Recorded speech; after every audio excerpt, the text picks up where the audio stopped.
La zona de la Rampa, con sus cines, clubes y restaurantes, se había convertido en el corazón donde palpitaba la vida nocturna de la ciudad. Yo, joven y provinciano, católico y revolucionario, mal vestido y recién llegado a La Habana para matricularme en la universidad, comencé a gastar mis solitarias noches de sábado en deslumbrados recorridos por aquel esplendoroso tramo de calle, empinado entre el mar eterno y la recién abierta heladería Copelia. Así arranca 9 noches con Violeta del Río, una de las muchas narraciones en las que Leonardo Padura refleja el universo habanero de las calles nocturnas, trayéndonos la atmósfera densa y hechizante de una ciudad majestuosa y a la vez desvencijada, abrevando de la memoria autobiográfica.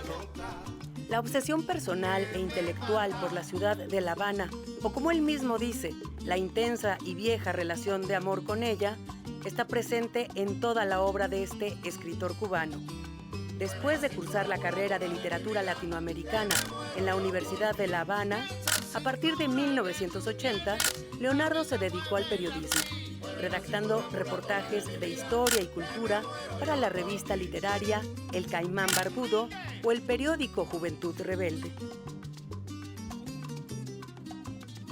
En 1988 publicó su primera novela, Fiebre de caballos, pero su estilo se afianzó realmente a partir de 1991 con la primera de una saga de novelas policíacas protagonizadas por Mario Conde, antihéroe agudo, borracho, melancólico y fumador empedernido, cuya existencia y aventuras trasminan el desencanto de toda una generación, misma a la que pertenece Padura, frente a la gran promesa revolucionaria para retratar una realidad crítica, dolorosa, aunada a una continua y agotadora práctica de estrategias de supervivencia. La saga ha recibido los premios más prestigiosos del género policíaco, el Dashiell Hammett, el Raymond Chandler y el Pepe Carballo. Su obra echa mano también de la investigación histórica. En La novela de mi vida, traza la biografía del poeta independentista José María Heredia, evocando la época del romanticismo caribeño durante la colonia. Y en El hombre que amaba a los perros, reconstruye con formidable eficacia dramática el largo periplo de Trotsky huyendo de Stalin hasta México. Leonardo Padura es además autor de numerosos ensayos y guiones cinematográficos. Su más reciente libro, Ir a La Habana, ofrece un paseo por los barrios de la ciudad en forma de historia autobiográfica, entrelazada con textos literarios y artículos periodísticos para construir un homenaje a la idiosincrasia del pueblo cubano.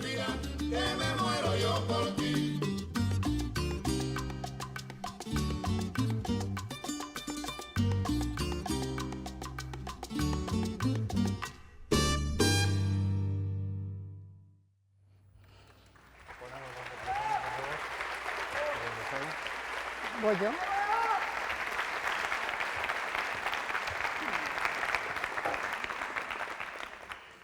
Buenas tardes a todas y a todos. Es un placer darles la bienvenida a este evento titulado La Habana, Trotsky y otras cosas, Padura en la UNAM. Nos sentimos profundamente honrados de recibir en nuestra máxima casa de estudios a Leonardo Padura, una de las voces más influyentes y poderosas de la literatura contemporánea en español, desde los vibrantes rincones de La Habana hasta los intrincados laberintos de la memoria y la historia. Padura ha forjado una obra que nos invita a contemplar el mundo con una perspectiva crítica, apasionada y profundamente humana. Sus novelas nos han guiado a través del misterio, de la investigación policial, de los claroscuros del exilio y las complejas encrucijadas de la historia, revelando así el rico caleidoscopio de la experiencia humana. Esta tarde tenemos el privilegio de contar con la presencia de Rosa Beltrán, coordinadora de difusión cultural de la UNAM, escritora, académica y una de las intelectuales más sobresalientes de nuestro tiempo. Juntos explorarán temas que abarcan la literatura, la memoria, la política y, por supuesto, la ciudad que tanto habita Apadura y que él mismo retrata con singular maestría, y así podremos juntos ir a La Habana y revisitar, a 15 años de su lanzamiento, El hombre que amaba a los perros. Queremos expresar nuestro agradecimiento a Grupo Planeta México por hacer posible este encuentro tan especial. También extendemos nuestra gratitud a cada uno de ustedes por unirse a nosotros en esta celebración de la palabra y el pensamiento. Les invitamos a disfrutar de esta conversación y quedarse con nosotros al final para la firma de libros en el lobby de la sala. Muchísimas gracias y recibamos a nuestros invitados.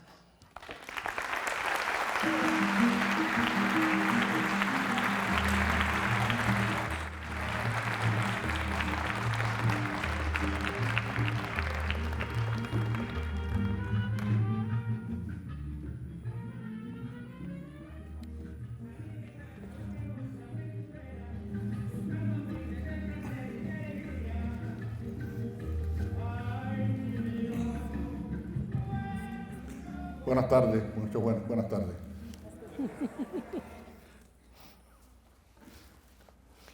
Qué gusto estar aquí con ustedes, contigo, Leonardo, otra vez, reencontrarte en la UNAM. Después de aquel último encuentro que tuvimos aquí en la UNAM, que no en otros lugares, porque te dieron el doctorado honoris causa en 2017. Y que la ocasión que nos reúne sea la publicación de este extraordinario libro, Ir a La Habana, nos llena de felicidad, porque de alguna manera este libro es un compendio de todos tus libros, no de alguna, de muchas, vamos a hablar de cuáles. También celebramos este aniversario de la publicación a 15 años del hombre que amaba a los perros, aunque ya ahora son 16, que también es un libro de obligada lectura para quienes aún no lo hayan leído, que yo creo que prácticamente no va a ser ninguno. Quisiera empezar por esto que dices tú, en ir a La Habana, este extraordinario viaje a lo largo del tiempo, no solo del espacio. Te he dicho algunas veces que como escritor has vivido el privilegio de poder ser testigo de la revolución de 1959 y narrar Cuba hasta nuestro tiempo. En este libro tú dices que eres habanero por los 64 costados cuando se publicó. Creo que ya son 69, a menos de que hayas renunciado a algunos costados. Pero se nota lo habanero que eres desde tu más tierna infancia hasta la actualidad. Y para nosotros es un privilegio poder recorrer con tus ojos lo que fue haber nacido en Mantilla, haberte asomado al castillo de Aberhof y haber soñado con ese paraíso que estaba a tus pies entonces, que era La Habana. Háblanos un poco de esa infancia en Mantilla, del privilegio también de vivir en la misma casa ahora, rodeado de vecinos chismosos, que para un escritor vale mucho, de una mamá que te cuenta todo, te lo va guardando cuando vas de viaje para contártelo después, y de aquellos tíos a los que escuchabas desde esa casa donde estaba la gallera narrar historias. ¿Cómo era La Habana de entonces? Bueno, reitero las buenas tardes, muchas gracias a todos ustedes aquí por su presencia y por supuesto muchas gracias a la UNAM, que es una de mis casas aquí en México. Como saben, bueno, tengo, ya lo mencionó mi querida amiga Rosa, el doctorado honoris causa, pero tengo una relación de muchísimos años con esta universidad y para mí siempre es un placer estar aquí. Y un placer doble el hecho de que esté conmigo mi colega Rosa Beltrán, que ahora es la directora de difusión cultural, con una institución con la que comencé mis relaciones aquí en México con la UNAM. A ver, Rosa.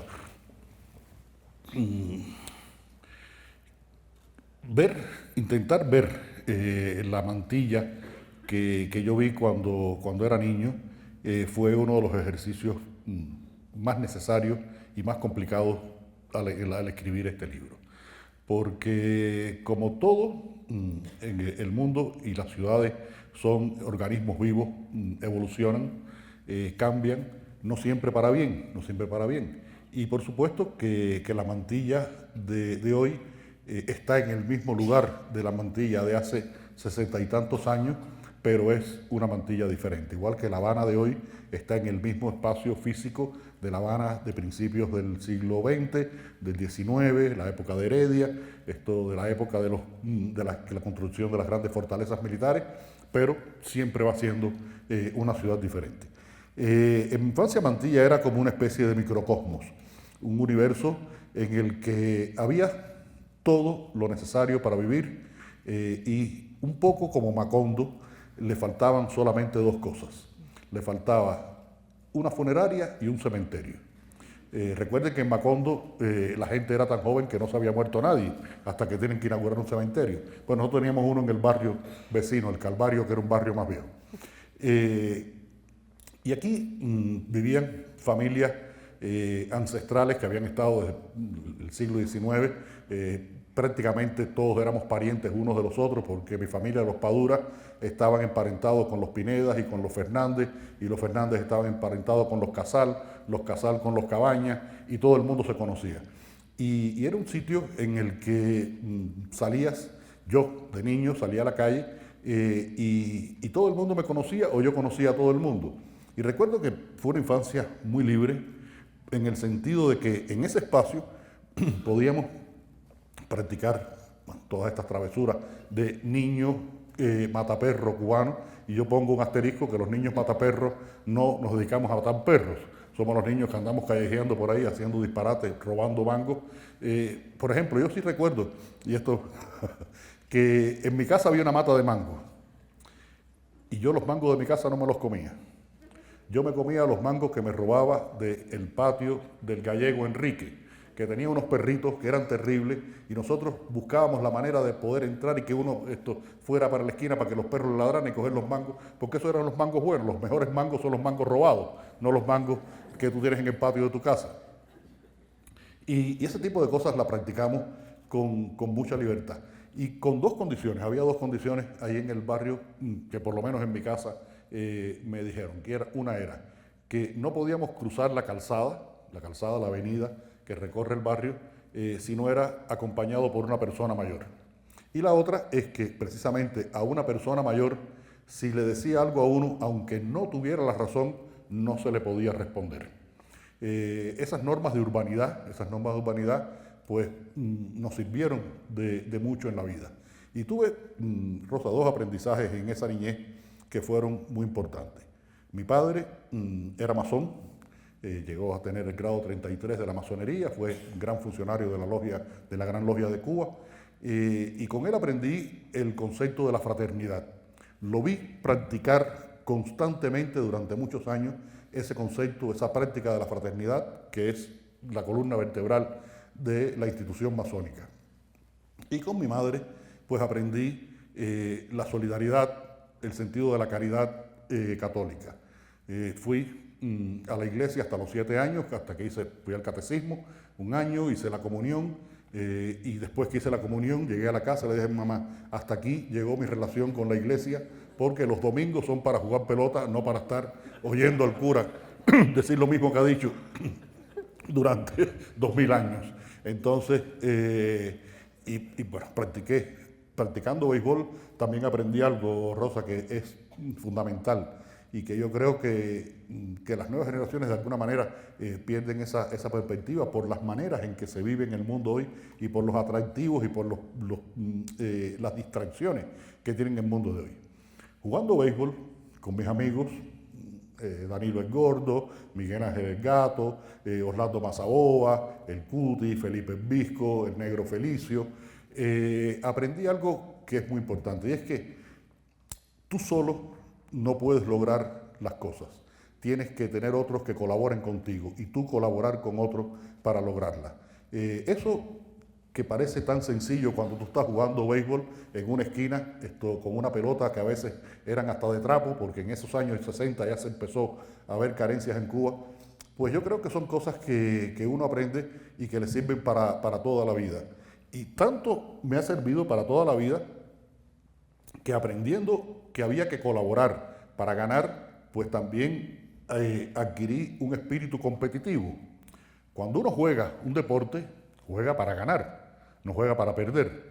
Y ese espíritu competitivo fue lo que en un momento determinado de mi vida, cuando yo ingreso en la universidad, en la carrera de letras, por pura casualidad, y veo que hay otros colegas que escriben, pues por espíritu competitivo empecé a escribir. Bueno, es curioso que después de haber querido ser pelotero con tantas ganas que tú tuviste. Sí, con muchas ganas. Muchas, y además medio marcado por el deseo paterno, porque según me dijiste alguna vez, tu papá depositó una pelota de béisbol en tu cuna desde que naciste. Vaya marca. Y luego el tío Min te dio un uniforme que tuvieron que adaptar a tu tamaño. Sí. Y para ti la vida era jugar pelota en la calle, sí. Pero luego entras a la carrera de letras y te deslumbra todo el trabajo con el lenguaje, que además se ve en todos tus libros, esa fascinación. No en balde le has dedicado uno a Heredia. ¿Qué fue, además de la casualidad que tú le achacas al hecho de entrar a la universidad, lo que te hizo quedarte en la literatura, lo que te hizo saber que ese era un camino que le daba sentido a tu vida, tanto como el sentido que había tenido el de la solidaridad a través del juego de pelota? Creo que yo pertenezco a una generación, pertenecemos a una generación muy privilegiada, lo estábamos comentando hace un ratito, hoy mismo. En esa época que yo estudio en la universidad, los escritores de moda, es decir, los Harry Potter y los Ken Follett de aquella época, se llamaban Gabriel García Márquez, Mario Vargas Llosa, Julio Cortázar, José Lezama Lima, Alejo Carpentier, Fernando del Paso, Carlos Fuentes. Imagínense qué privilegio generacional recibir esa educación literaria como algo obligatorio, porque si no te habías leído Rayuela y no sabías quién era la maga, no podías ligar, tenías que saberlo, porque si no, no ligabas. Esto sí, era así. Y ahí en la universidad encontré un grupo de amigos, compañeros, que eran ya lectores mucho más entrenados que yo, que me había pasado mucho tiempo jugando béisbol. Por eso yo digo que yo tuve que hacer 2 carreras universitarias en el plazo de los 5 años que estuve en la universidad, porque tuve que hacer la carrera académica y tuve que hacer la carrera de las lecturas que me debía. Y por ejemplo, había un amigo, Lincoln Capote, que estaba 2 cursos por encima del mío, y con el que hice una relación de amistad, porque su padre era masón y era amigo de mi padre, pues fue el que me dijo un día, ¿y qué tú estás leyendo? Y yo le dije que estaba leyendo, creo que era una novela de Agatha Christie o algo así. Y me dijo, pero no, tienes que leerte a Dashiell Hammett y a Raymond Chandler, tienes que leértelos porque esos son los que son unos bárbaros, no sé. Y así fui descubriendo y avanzando en un momento en que además en Cuba se publicaban muchos libros. Hace un ratito también conversábamos, por ejemplo, de títulos de libros que nos parecen que son espectacularmente hermosos. Y mencionábamos los títulos de los libros de Carson McCullers. Bueno, pues esos libros estaban publicados en Cuba. Ahí pude leer El corazón es un cazador solitario, Reflejos en un ojo dorado, porque estaban esos libros en Cuba. Leí mucho a Hemingway, y Hemingway fue mi primera gran influencia, fue mi primer gran deslumbramiento. Tanto que uno de los lugares donde cuando Lucía y yo empezamos a ser novios, íbamos de vez en cuando, era la Finca Vigía, a ver ese lugar que me parecía, y me sigue pareciendo, la casa ideal para un escritor. Y Hemingway practicaba ese idealismo de una manera muy hemingwayana. Él decía que ese lugar era el sitio perfecto para vivir porque estaba a una distancia del centro de La Habana que duraba el tiempo que en un automóvil uno se toma un daiquiri. Él salía de la casa, se montaba en el coche, le daban un daiquiri, iba directo al Floridita y el trayecto le duraba el daiquiri. Esto, y es verdad, es verdad. Entonces, fue una época, pero una época, Rosa, y esto lo estoy diciendo mucho en esta novela que estoy escribiendo, aunque no lo he trabajado en la novela Máscara y en la novela Personas Decentes. Esos años 70 fueron también una época de una increíble represión cultural en Cuba. Y lo sabíamos y no lo sabíamos, lo sentíamos y no lo sentíamos, lo percibíamos y no lo percibíamos. La sensación incluso de miedo era tan invasiva y estaba tan en el ambiente que no lo distinguíamos y lo estábamos sufriendo. En esa época, por ejemplo, hubo compañeros míos de estudio que fueron expulsados de la universidad porque eran homosexuales.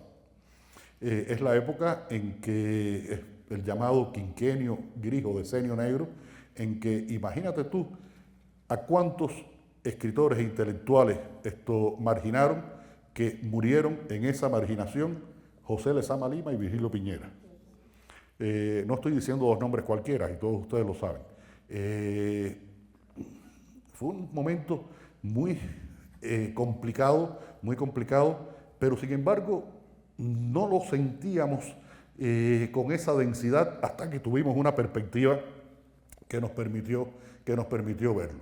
Y aprovechamos de ese tiempo las bondades que tuvo, pudimos hacer una muy buena carrera universitaria, con muy buenos profesores todavía, y pudimos tener acceso a toda esta literatura, de la que estaba excluido, por supuesto, un autor como Guillermo Cabrera Infante, que ese había que conseguirlo por distintas vías por ahí. ¿Quién te presta a Cabrera Infante? O ¿quién te presta a Orwell? Yo recuerdo que la primera lectura que hice de Rebelión en la Granja la tuve que hacer en una noche. Me lo prestaron el libro y me dijeron: tienes que devolverlo mañana. Y estaba forrado con un periódico Granma, que es el periódico oficial del partido en Cuba, para que nadie le viera la portada. Qué paradoja, porque son los años de la mayor represión, los 70, y sin embargo, son los años en que sí se pueden conseguir estos libros, cuando se ha tenido una educación privilegiada, porque nosotros también oíamos que para lectores, los cubanos, que tenían realmente una gran formación, igual que los médicos entonces, como dices tú, no sabías en tu adolescencia de lo otro, tenías acceso a todos estos libros. Oye, qué bueno que leíste también a Carson McCullers, porque francamente la maga es muda. Entonces eso de aprender a ligar con Rayuela no es buena idea. Y a mí me da muchísimo gusto también saber que ahí conociste a Lucía, que es el otro hito en tu vida, Lucía López Col, la muy querida amiga y guionista, que ha trabajado contigo esta novela porque ha elegido los fragmentos específicos que van a ilustrar esta crónica que Leonardo va contando. Están tomados de distintas novelas, así que no es un trabajo menor, y habla del conocimiento que tiene de tu obra también. Pero junto con la literatura, cambió también la apreciación de un momento a otro casi, que tenías a través del cine, ¿no? El cine norteamericano que llegó en los primeros tiempos, y tú cuentas que había más salas de cine, creo que mencionas 138 en La Habana, que en México, que en Nueva York, que en muchos otros puntos. ¿Cómo fue el ver estas películas norteamericanas primero y luego cambiar completamente la perspectiva? Sí, en los años 50 en La Habana había, con relación a la cantidad de habitantes de la ciudad, más salas de cine que en México, que en Buenos Aires, que en Nueva York. Y se veía sobre todo cine norteamericano. Curiosamente, como la población cubana estaba mucho más alfabetizada que la de otros países de América Latina, el cine norteamericano se veía en Cuba subtitulado. Pero también se vio en aquella época, los años 40 y 50, la época de oro del cine mexicano y del cine argentino. En Cuba hay una generación, de la generación de mi madre, para la cual Pedro Infante, Jorge Negrete, y eso eran los ídolos de su juventud y de su primera juventud, sí, de su juventud. Entonces, ese cine, como saben, en Argentina y en México entra en crisis en los años 60, en Cuba hay una revolución en el año 59, deja de llegar cine norteamericano porque él ya llega inmediatamente en el año 62, el embargo de Estados Unidos a Cuba, Y las pocas películas norteamericanas que fuimos viendo en aquellos años eran películas que de modo pirata, venía un avión de La Habana aquí a México, en un cine de México las copiaba y regresaban a La Habana. Todas esas copias eran en blanco y negro. Yo siempre pensé que El Padrino era en blanco y negro. Hasta que muchos años después me dije, coño, si es en colores. Pero en esa época pudimos ver, como era tan reducido la oferta, pues veíamos las mejores películas. Vimos esto, por supuesto, El Espartaco, Jauría Humana de Arthur Penn, El Padrino, por supuesto, El Bebé de Rosemary, del primer Polanski ya en Estados Unidos, pero también vimos, y sobre todo, mucho cine europeo, tanto de los países socialistas, incluso de cineastas socialistas que después dejaron de serlo, como fue el caso de Polanski o Milo Forman. El cuchillo en el agua fue una película que en los años 60 nos deslumbró y la vimos hace unos meses, Lucillo, y pues coño, qué bueno era Polanski en cuanto a aquello. Y el cine japonés, vimos mucho Kurosawa y aquellas comedias franco-italianas maravillosas con Nino Manfredi, Alberto Sordi, en fin, y todo el neorrealismo italiano. Y todo eso nos fue creando una educación cinematográfica que se unió a esta educación literaria y creo que nos preparó mucho. Haber tenido esa posibilidad, además, en una época en que los libros costaban centavos y había cines en La Habana que costaban 40 centavos. Los más caros, los cines de estreno, podían costar $1. Así que ir al cine era algo que hacía todo el mundo todo el tiempo. Y yo veo eso con mucha nostalgia, porque a nivel universal esto ha ocurrido. Ya el cine no se participa del hecho de ir al cine de la misma manera. Eso ha cambiado y se ha reducido muchísimo, porque ahora con las plataformas y tal, el modo de leer también ha ido cambiando, pero sobre todo en Cuba el problema de la distribución de libros, de la publicación y distribución de libros, pues ya no tiene nada que ver con lo que ocurrió en esos años. Me extiendo un poquitico más y me voy por la parte de la literatura. Hace como 10 años me piden de un periódico francés un comentario porque era el centenario de Simenon, de Georges Simenon. Y me piden que yo diga algo sobre Georges Simenon. Digo, ¿qué le voy a decir yo a los franceses de Simenon? Y me acordé que la primera novela de él que yo había leído era una novela publicada en Cuba, El perro amarillo, se llama la novela. Y fui a buscar el ejemplar, lo conservaba. Simenon nunca había sido publicado en Cuba, era un autor totalmente desconocido en Cuba. La primera edición de esa novela, El perro amarillo, del año 71, primera edición, 50.000 ejemplares. Es decir, que teníamos un acceso a la literatura que era una cosa impresionante. Había costado 40 centavos, estaba todavía en precio puesto con lápiz en la primera página. Y bueno, pudimos aprovecharlo. Hoy las condiciones son distintas en todos los sentidos. Hoy la gente tiene que practicar estrategias de supervivencia que a veces le hacen imposible comprarse un libro a precios que ya no son los mismos de aquella época y con la variedad que ya no es la misma de aquella época.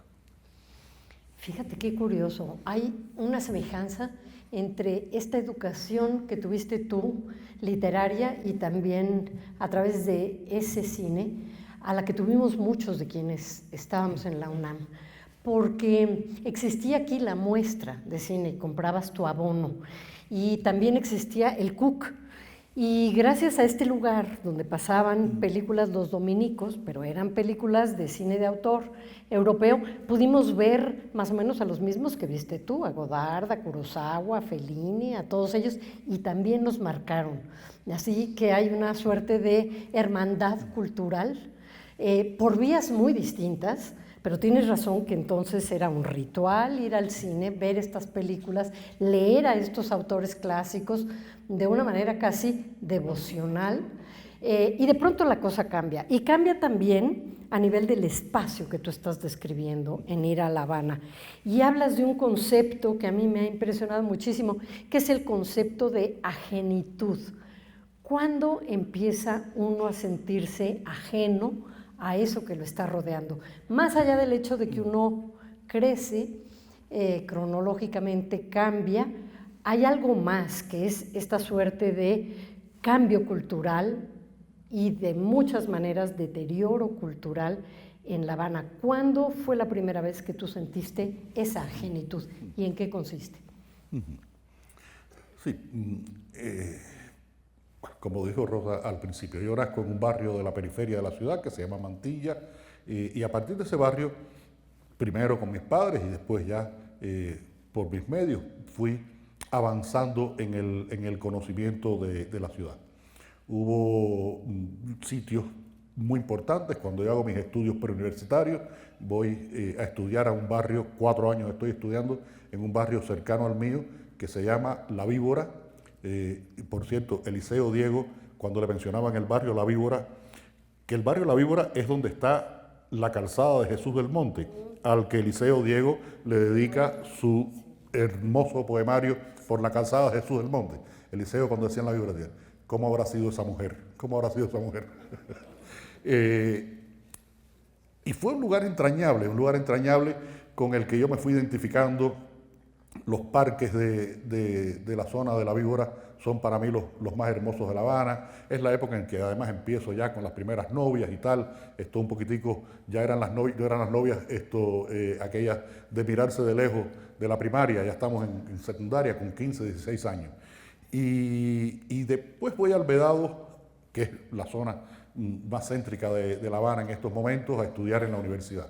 Y después trabajo como periodista y tengo la necesidad y la posibilidad de recorrer mucho la ciudad buscando algunas de estas historias que están contenidas aquí en este libro. La historia del barrio chino de La Habana, la historia de Alberto Yarini, el proxeneta más famoso de la historia de Cuba, los músicos habaneros de esos años, en fin.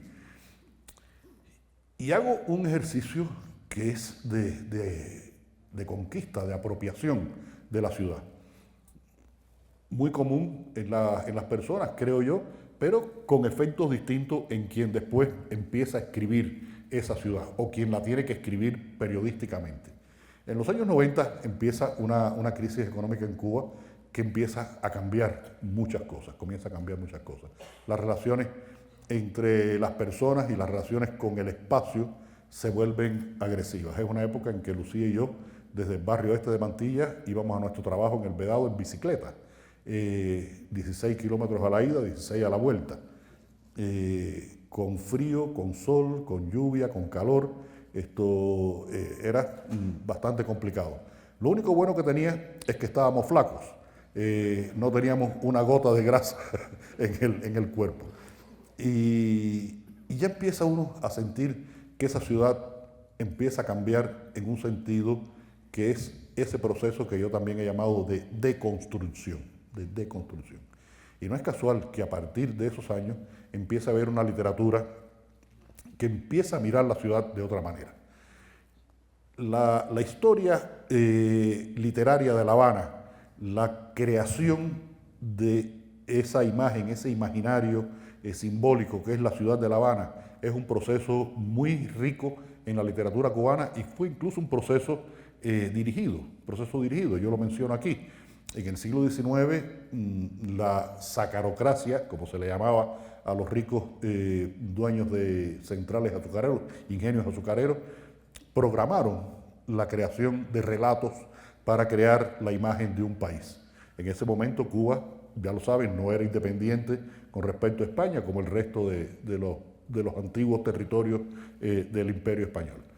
Y durante todo el siglo XIX y durante la primera mitad del siglo XX, esa literatura de la construcción de la ciudad fue avanzando y llega a momentos cumbres con Alejo Carpentier, El siglo de las luces, por ejemplo, o Guillermo Cabrera Infante con Tres tristes tigres y La Habana para un infante difunto. Guillermo incluso tiene un mérito literario importantísimo, Rosa, y es que yo creo que es el que patentiza un habanero literario.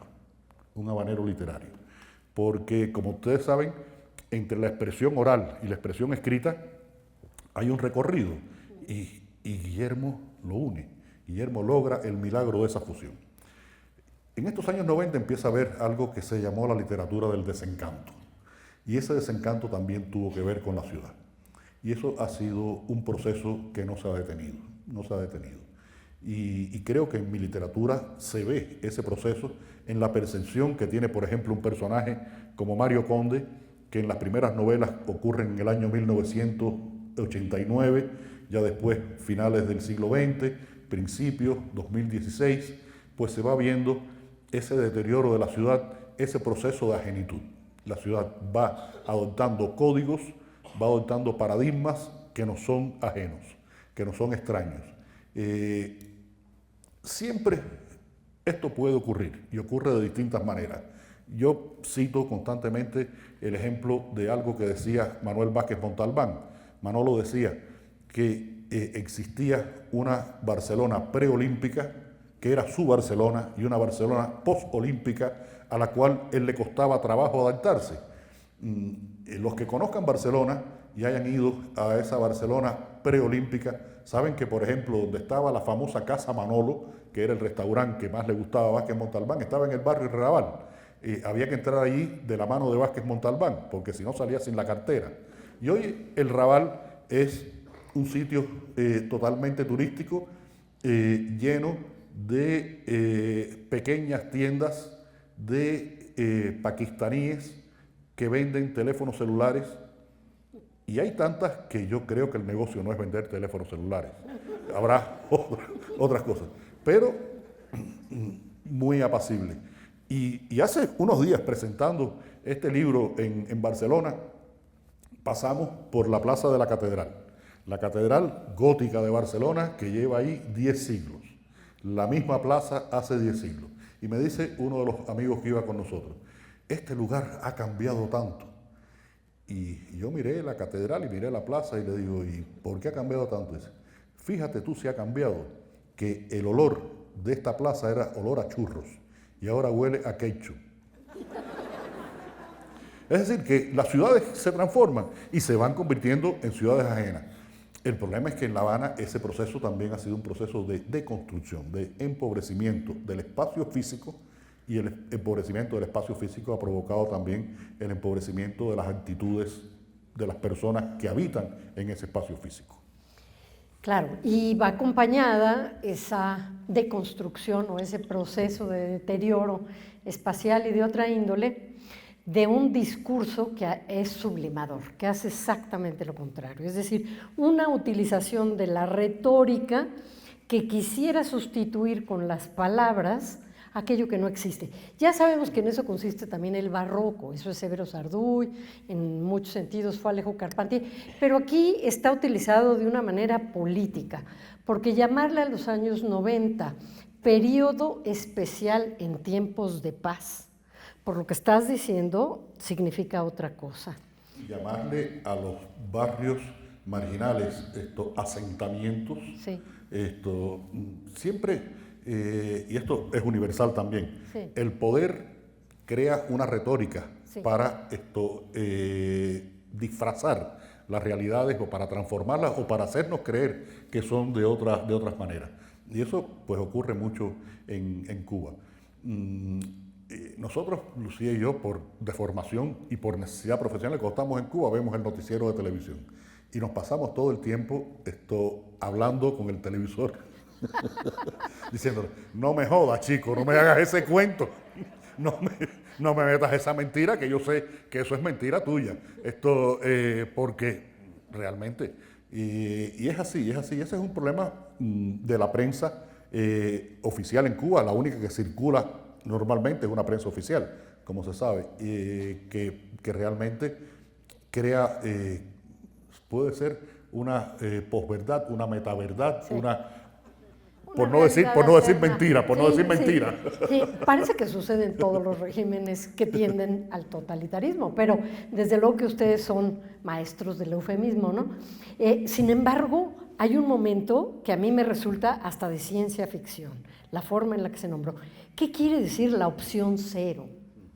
Suena de Ray Bradbury. Eso fue algo que se manejó en los años 90. La situación económica era tan precaria, faltaba todo, fundamentalmente faltaba combustible y no había electricidad, no había transporte, no había comida, no había nada. Que se pensó que como solución era sacar a la gente de las ciudades y llevarlos a zonas rurales para que viviéramos en comunidades primitivas, porque no sé de qué otra forma íbamos a vivir, cocinando esto, lo voy a decir como lo digo yo, cocinando con leña y cagando en los matorrales, porque no había una infraestructura para hacer eso. Afortunadamente no ocurrió. Arturo Arango escribió un cuento sobre una opción cero que está en su libro La Habana Elegante, su libro de cuentos La Habana Elegante, que captó mucho el espíritu de lo que podía ser esa vida campesina obligatoria para toda la población. Y en los años 90, sin embargo, tú también dices que te dedicaste a hacer la investigación de lo que se convertiría en el hombre que amaba a los perros, porque si no te hubieras puesto a investigar obsesivamente y a escribir obsesivamente esta novela, no hubieras podido sobrevivir. Más allá de la comida y más allá del transporte y de la luz y de todo esto, el alma es la que tiene que sobrevivir. ¿Por qué o en qué momento decides que la historia que quieres contar es la de la pérdida de las grandes utopías del siglo XX y sobre todo de la gran utopía, que es la posibilidad de vivir en la igualdad, en comunidad, etcétera? Una utopía que, por cierto, es tan poderosa que extrañamente sigue sobreviviendo en América Latina, a pesar de la caída del muro de Berlín, a pesar de los excesos estalinistas, a pesar de todo el drama de Trotsky, a pesar de Cuba, a pesar de todo, sigue vivo. Parece ser una utopía, no solo que no se muere, sino que sigue alimentando a las generaciones nacientes. ¿Cómo fue el proceso de escribir este libro? Que es maravilloso, pero es atroz.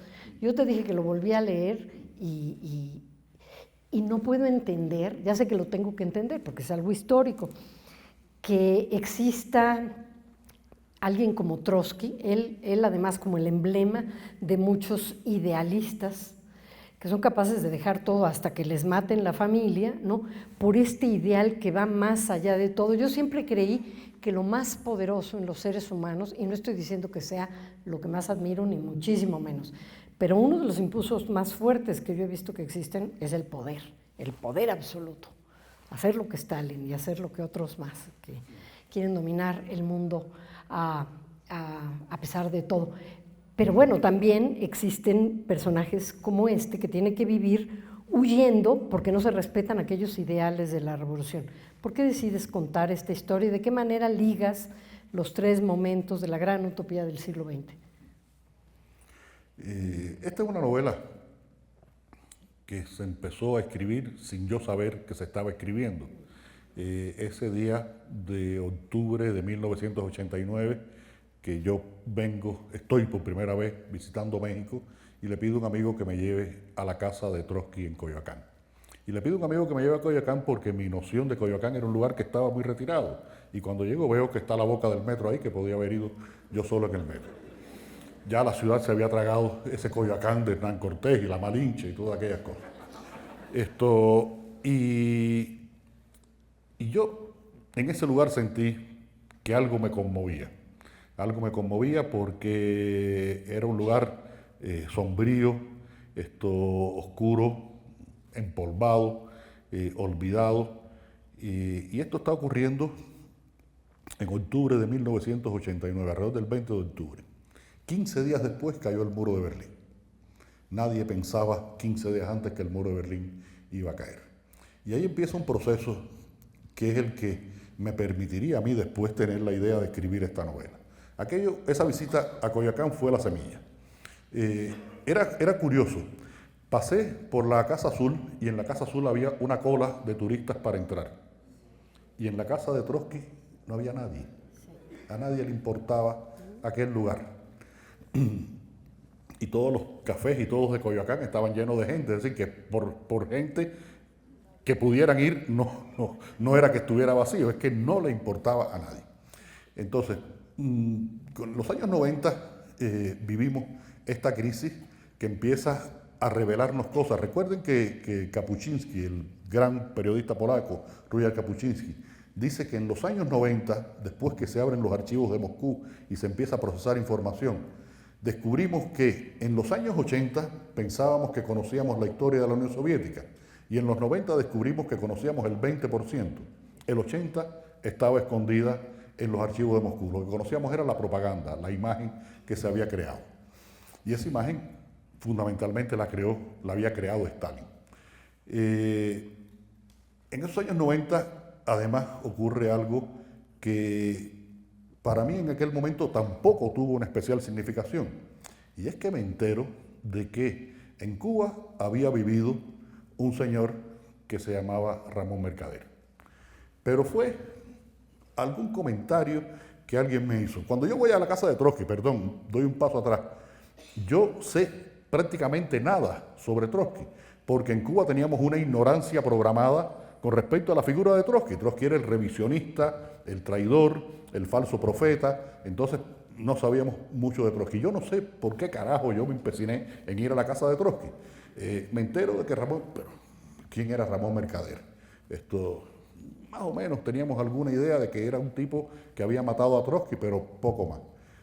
Pero con los años se va acumulando información, Y esa información me va despertando el interés por ese proceso, por la perversión de un proceso, de un ideal utópico, pero que es tan amable, porque la sociedad de los iguales, en la que las personas vivan con el máximo de libertad, en el máximo de democracia y con el máximo de igualdad, yo creo que es un proyecto que nos encantaría a todos, Y creo que la esencia de ese proyecto, Rosa, la esencia de ese proyecto y no la práctica de ese proyecto es lo que todavía despierta una admiración, una simpatía, porque como seres humanos tenemos esa tendencia a querer vivir en un mundo mejor y afortunadamente la mayoría de las personas queremos vivir en un mundo mejor, porque con las condiciones que hay hoy en el mundo, pues la gente se estaría matando uno a los otros si no fuera así.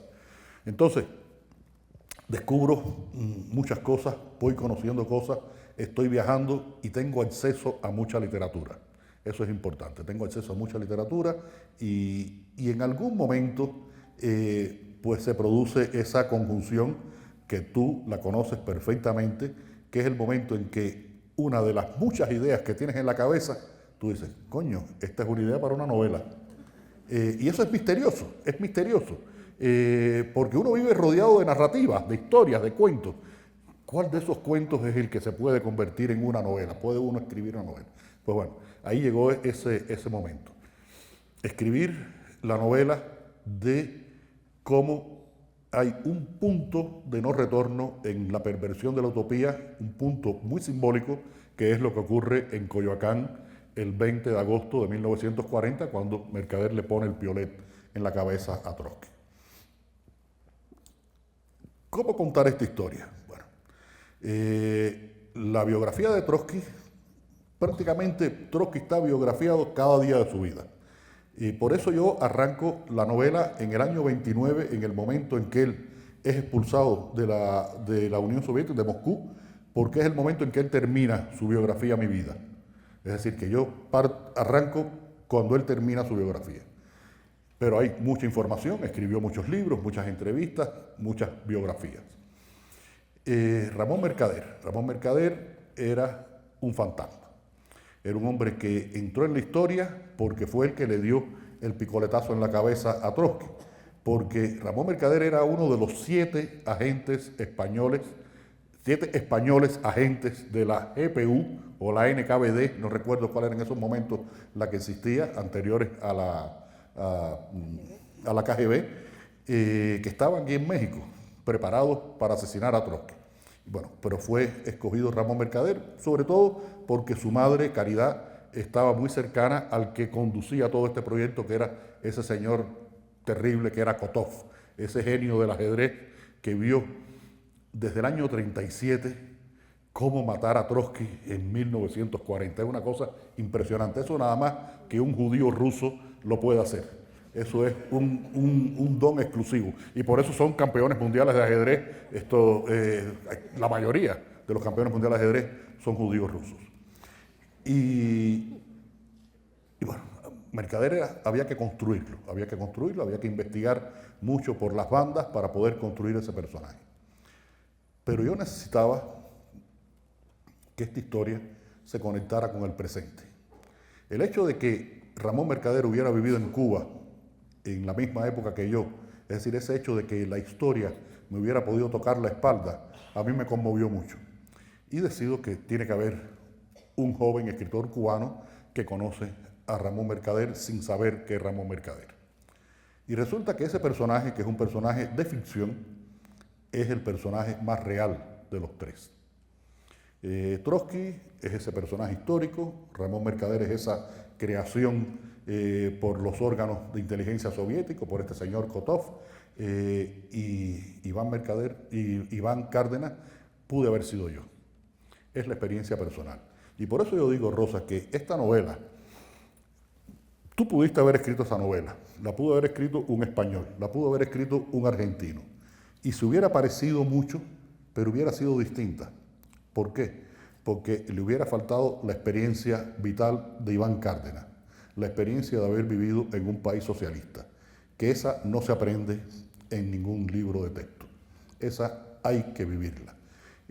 Las sensaciones, una palabra que se repite en esta novela no sé cuántas veces, alguien me dijo alguna vez cuántas eran, yo no he querido contarla, es la palabra miedo. Ahorita hablaba del miedo. No se siente igual. A lo mejor tú tienes aquí en México miedo a la violencia callejera o algo así, y en Cuba le tienes miedo al vecino guapetón que te puede agredir. No, estoy hablando de otro miedo. Estoy hablando de ese miedo que tiene que ver con la desprotección. Y es un aprendizaje que se hace muy intensa y muy íntimamente. Y por eso creo que ese personaje de Iván es fundamental y es el que le da toda la realidad que tiene esta novela y es el que de alguna manera lo proyecta hacia un futuro. Que todavía sigamos pensando en que es necesaria una utopía. Sí, es necesario una utopía. El mundo en que estamos viviendo, hay una película española que se llama Los lunes al sol, del director Fernando León, que hay tres personajes que están conversando un momento, están desempleados, están en el paro, como se dice en España, y uno le dice al otro, coño, pues resulta que al final todo lo que nos habían dicho del socialismo era mentira y todo lo que nos dijeron del capitalismo era verdad. Y es verdad, en América Latina, donde todavía este pensamiento utópico tiene presencia, vivimos en las sociedades más desiguales que existen en el mundo y no es justo, tendría que haber una justicia social, una equidad para que todo el mundo tuviera. Me contaba hace poco una funcionaria de una persona que trabaja con la UNESCO, que había estado en Guatemala, porque empezamos a hablar de los problemas de Cuba, y me dijo, mira, los problemas de Cuba son muy jodidos, pero no tienen nada que ver con otros problemas como el que te voy a decir. En Guatemala, 10 niños que terminan los estudios primarios, 4 siguen estudiando, 3 en la privada y 1 en la pública, y los otros 6 se van a la puta calle. Ahí está la carne de pandillas, de prostitución, de todas esas cosas terribles que sabemos que existen. Es justo, esa es la sociedad que queremos. Habría que hacer algo, creo que sí, que habrá que hacer algo, pero ojalá que si se hace no se cometan los mismos errores que se cometieron en el proceso de gestación de esta utopía. Eso voy, porque quiero hacer 3 acotaciones a lo que acabas de decir.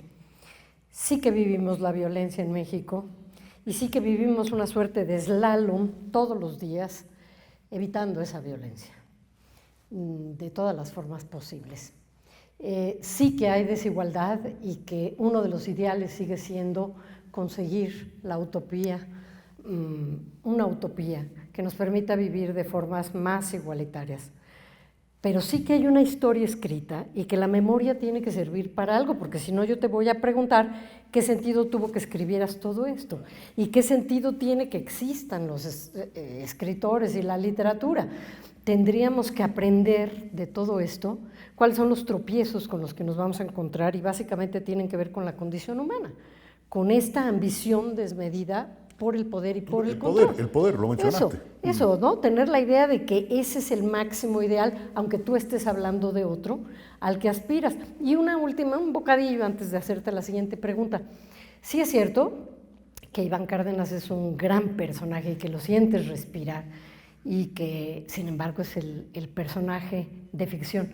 Ay, pero déjame decirte que Caridad también es un personajazo. Es la madre de Mercader, que es heroinómana, que está loca, que induce al hijo a las peores violencias y ella misma, prácticamente es incestuosa, es como la bruja de los cuentos, pero fue real y se llama Caridad. Te la puso el destino ahí enfrente. No, y no solo se llama Caridad, es que era cubana, había nacido en Cuba, en la época en que Cuba formaba parte de España, nació en Santiago de Cuba. Y parece que incluso estaba emparentada con los Bacardí. Esto, sí. Y a lo mejor le pusieron el nombre por la Virgen de la Caridad, ¿no? Posiblemente, la patrona de Cuba, sí. Bueno, cuando se publica esta novela, que además es un acontecimiento en todo el mundo y se lee como un documento, se lee sobre todo por aquellos que han vivido en los regímenes socialistas, como es obvio, porque están leyendo su historia, ¿no? Y me impresiona mucho saber que sí se publicó en Cuba y que se publicó, quiero decir, en ediciones cubanas, sí, porque estas son ediciones de Tusquets y pasan por México y pasan por España, y ya lo dijo Leonardo, llegan a poquísima gente, entre otras razones, además de la distribución, por el costo que tienen, ¿no? Pero entonces se hacen estas ediciones y lo primero que te quiero preguntar es, ¿cómo se permitió? Casi me parece un escándalo, una incongruencia, aunque me encanta que haya ocurrido. Y por otro lado, ¿qué es eso de que te convertiste en un escritor profesional? Porque a los que vivimos fuera, bueno, ni se nos ocurre, ¿no? Porque ni sabemos qué es convertirse en un escritor independiente. Sí, profesional independiente. ¿Qué es eso? ¿Cómo se hace ese procedimiento? ¿Qué papeles se llenan? ¿Y qué implica? Mira, te voy a contar algo que me enteré hace 3 días conversando con una de las bisnietas de Trotsky. Ella le envió la novela por correo a una persona que ella conoce en Moscú, que es traductora, y le dijo, mira, esta novela creo que tienen que traducirla y publicarla en ruso. No se ha publicado en ruso. Del correo de Rusia le devolvieron la novela. Es decir, que parece que saben lo que dice la novela y no les gusta mucho todavía, todavía hoy.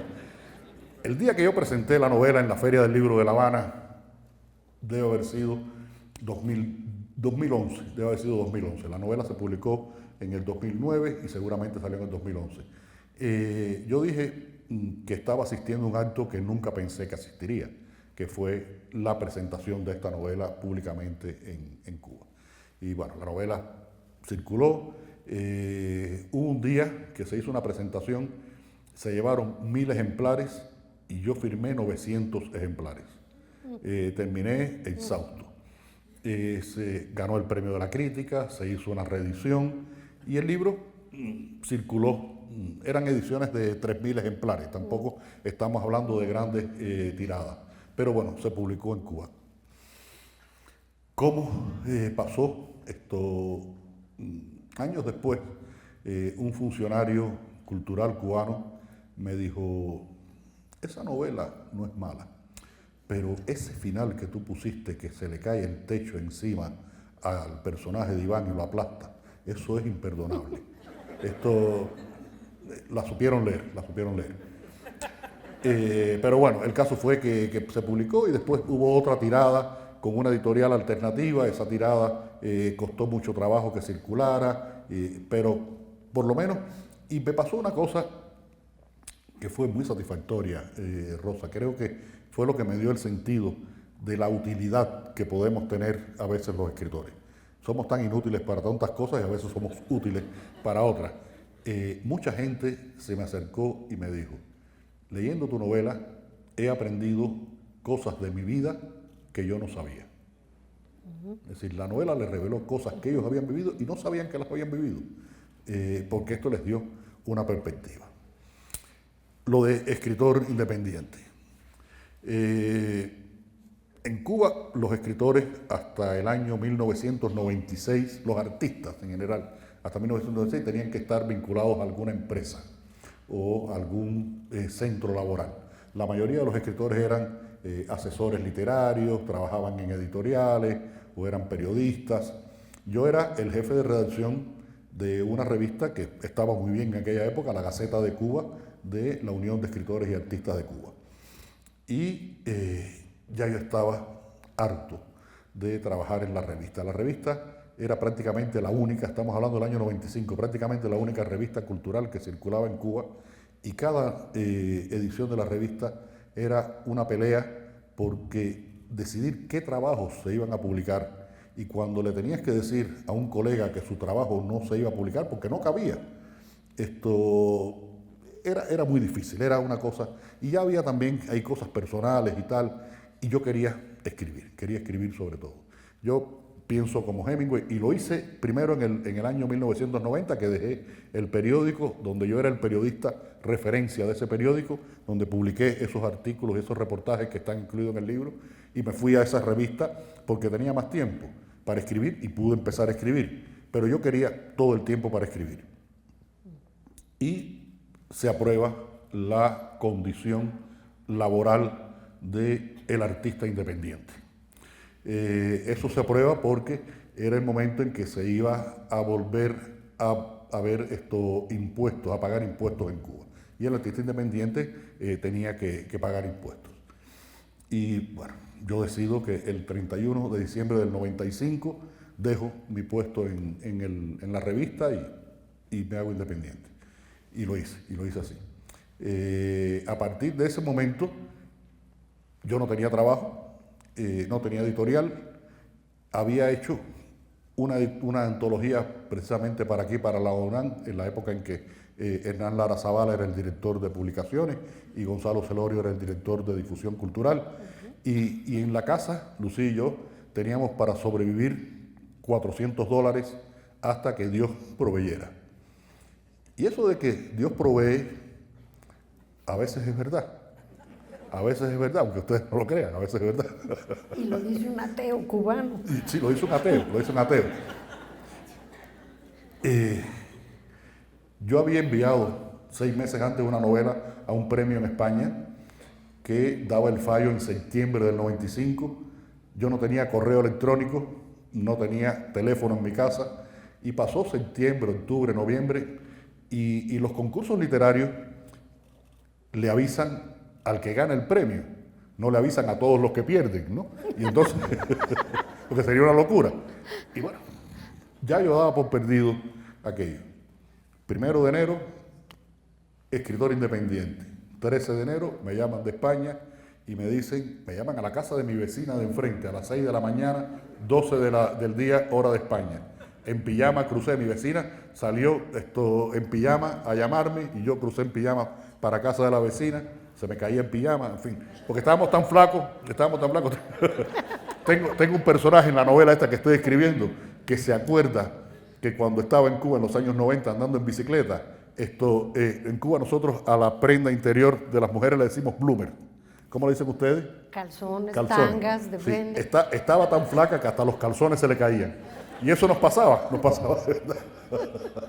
Y me llaman de España y me dicen que he ganado el premio de novela Café Gijón del año 1995, el 13 de enero del 96. 2 millones de pesetas. ¡Wow! $16.000. 16 millones de pesos en Cuba, o de dólares, o de lo que fuera. Mucho dinero. Digo, increíble. Pero el verdadero premio eso fue con la novela Máscaras, la tercera de la serie de Conde. Y si pasó ese premio, es porque yo había seguido trabajando. Yo había publicado aquí con la pequeñísima editorial de la Universidad de Guadalajara, Pasado Perfecto. Había publicado en Cuba, afortunadamente, Vientos de Cuaresma. Había escrito Máscaras, no tenía editorial, no sabía qué hacer con ella y por eso la mandé a ese concurso. Pero había trabajado. Y 2 meses después me llama la directora de Tusqués Editores, Beatriz de Moura, una de las personalidades del mundo editorial en lengua española, y me dice que quieren publicar mi novela. Y a partir de ahí empiezo realmente, Rosa, a tener una vida de escritor independiente. Y esto que te voy a decir ahora es muy importante. El hecho de terminar mis libros y apretar una tecla y que ese libro salga directamente de mi computadora a la computadora de mis editores en Barcelona, me dio independencia, me dio libertad. No tiene que pasar por ningún filtro institucional cubano. Los niveles de autocensura que yo me aplico son niveles de autocensura ética. Yo creo que todos los artistas, y especialmente los novelistas, los escritores, tenemos que tener límites éticos. El ejercicio de mi libertad no puede ser agresivo con la libertad de los otros. Y mensajes racistas, xenófobos, en fin, es el límite que yo le veo a la creación literaria. Pero, como Trotsky obligó a Bretón y a Diego Rivera a poner en el manifiesto del año 38, para el arte tiene que ser toda la libertad. Y creo que sí, que sin libertad es muy difícil poder hacer arte verdadero. Oye, claro. Por supuesto. Lema para escribirlo en Cultura UNAM. Por supuesto que se quedan muchos misterios en todo lo que vas diciendo y una necesidad de conversar contigo por horas y horas. Y déjame entender, declararte escritor independiente implicó que ya no trabajarías para una editorial o empresa gubernamental. Pero salvo por el golpe de suerte que tuviste, o así lo llamas tú, si no hubiera sido por eso, pues eso nada más quería decir adiós, ahí se ven, y sobrevivir como Dios te diera a entender. No sé qué hubiera pasado, realmente no sé qué hubiera pasado, Rosa, porque bueno, las cosas pasaron como pasaron, afortunadamente. Sí. Si no hubiera sido así, Lucía trabajaba en esos momentos en la televisión, ganaba un salario de 300 pesos. Con 300 pesos uno podía comprar en Cuba un pollo y medio para todo el mes. Y teníamos $400. Entonces, bueno, nosotros empecé a colaborar con una agencia de prensa, Interpress Service, que me pagaba $10 por nota. Imagínate tú. Y lo hice muchos años, Y todavía Lucía colabora con la agencia de prensa porque es donde ella publica una columna mensual. Y buscábamos las estrategias de supervivencia que hemos practicado todos en Cuba. Las personas que conocen la realidad cubana, que han vivido la realidad cubana, aquí está por ejemplo Héctor Ramírez, que vivió varios años en Cuba, está Mario Bortman, que ha ido muchas veces a Cuba con proyectos de distinto tipo, y seguramente hay algunos cubanos aquí en el público, pues saben que esas estrategias de supervivencia son muy disímiles. En esos primeros años del periodo especial, imagínense ustedes que yo fabricaba vino y lo vendía. Anda. Fabricaba vino y lo vendía. ¿Tú aplastabas las uvas? Las uvas las metíamos en un frasco grande de vidrio, le echábamos agua que habíamos hervido previamente, le poníamos levadura y lo tapábamos durante 45 días. Lo que salía de ahí, uno se lo tomaba, incluso lo vendía. Fantástico. Y llegué a tener clientela, Sí, buenísimo. Entonces, Lucía asistió a un curso de peluquería para aprender a cortar el pelo, porque mi mamá tenía una pequeña peluquería, la tuvo durante muchos años, clandestina, todo el tiempo, y Lucía se puso a trabajar con mi mamá para ganarse unos pesos más. Cuando venía de su trabajo en la televisión, o el día que no tenía que hacer su trabajo en la televisión, porque nos las vimos muy jodidas, muy jodidas. Y no sé qué hubiera pasado, si no llega a venir este premio.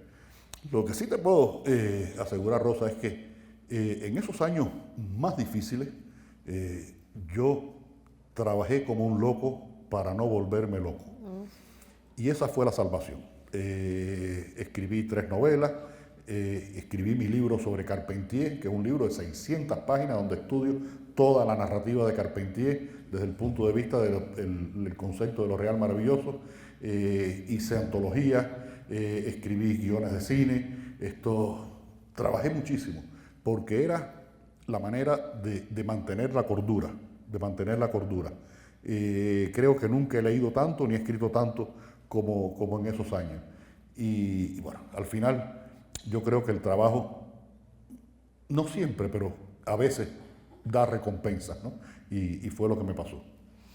Es muy conmovedor lo que escribes y lo que sabemos también por amigos cubanos sobre los trabajos alternos que se tiene que conseguir la gente para poder sobrevivir, que se ha conseguido a lo largo de los años, y a veces hablan de un ingenio extraordinario, como tu fábrica de hacer vino, pero también esto cambia los códigos morales. Cuando se trata de sobrevivir, por ejemplo, y hablas de jineteras, sobre lo que escribió Lichi también, rápidamente cambian tus códigos, y entonces este juicio moral tan machista, tan patriarcal sobre la prostitución da un giro, y son simplemente personas que están buscando la vida también, ¿no?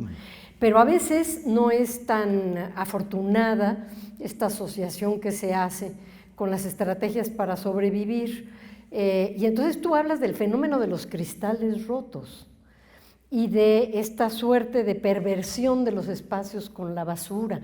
Y creo que parte del problema fuera de los sistemas está otra vez en esta condición humana, a veces tan inexplicable, ¿no? ¿Cómo es esto de los cristales rotos? No, mira, Rosa, lo he repetido mucho en estos días, la miseria crea miserables. Sí. Eso es una ecuación elemental. Se ha sufrido un proceso de pérdida de urbanidad. Sí. Sí. ¿Te acuerdas de que empecé esta conversación, tu primera pregunta, por el barrio en el que, por ejemplo, no se le podía responder a las personas mayores, sí, aunque no tuvieran la razón?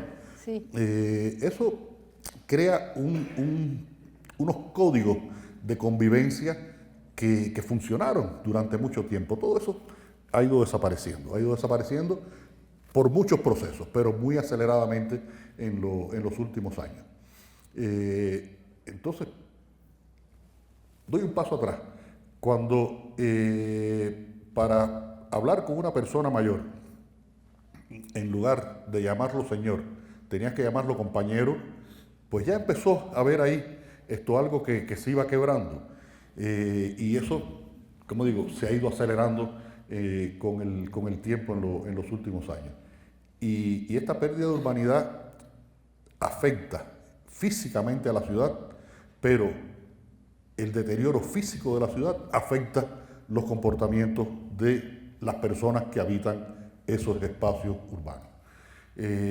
Si no recogen la basura durante una semana en la esquina de mi casa, la gente que pasa por ahí lo que hace es que tira la basura. Sí. Y les parece lo más normal, porque total, si está lleno de basura, que hay un poco más de mierda, eso. Yo he visto una patrulla de policía, que el policía va tomando un refresco de lata y tira la lata por la ventana. Digo, coño, si las autoridades hacen esto, imagínate tú los ciudadanos normales. Y todo eso ha ido convirtiéndose en un comportamiento. Ahora mismo se está sufriendo en La Habana una agresión, y digo la palabra agresión con todo el sentido de su significado, de su semántica, una agresión sonora que se llama el reggaetón. Las motorinas estas que la gente ha logrado importar, ahora todo el mundo tiene un teléfono y cualquiera se compra una bocinita de Bluetooth y entonces van por toda la calle regalándole al mundo el reggaetón que ellos quieren oír. Que es reggaetón que además dice tranquilamente te la meto por adelante, te la meto por atrás, te la meto en la cocina, te la meto en el balcón y tú eres un maricón. Esto, y lo vas oyendo por la calle, pero así, pero el artista en estos momentos cubano más seguido en el mundo se llama el Bebechito, un repartero, que es como se llaman los reggaetoneros cubanos. Y yo quisiera que ustedes vieran las letras del Bebechito. Tiene una que se llama La Totalla. Se imaginarán lo que es la totalla, ¿no? Entonces, bueno, como desafortunadamente sí, vamos a tener que esto, cortar. pero disculpa, ya termino con esto. Sí. Del cine de Fellini, Sí. de Kurosawa, de Era Cortázar, de yo emborracharme con Palinuro de México, de Fernando del Paso, al Bebechito, coño, lo que ha pasado es tremendo, es tremendo. Es tremendo y por eso, aunque Cronos es implacable, yo no quería cerrar esta conversación sin decirte que la sorpresa que te dimos al principio al buscar este son, échale salsita, es para recordar no solo los tiempos idos y muy buenos, sino todo lo que la cultura cubana nos ha dado, la literatura cubana portentosa, esa utilización del lenguaje, del humor, esa creatividad y también ese gozo que nos da escuchar el son cubano y escucharte a ti. Muchísimas gracias, Leonardo Padura. Muchas gracias, Rosa, muchas gracias.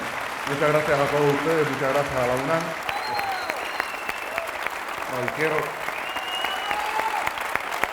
Quiero agradecer de verdad muy especialmente a la universidad por esta oportunidad y al Grupo Planeta,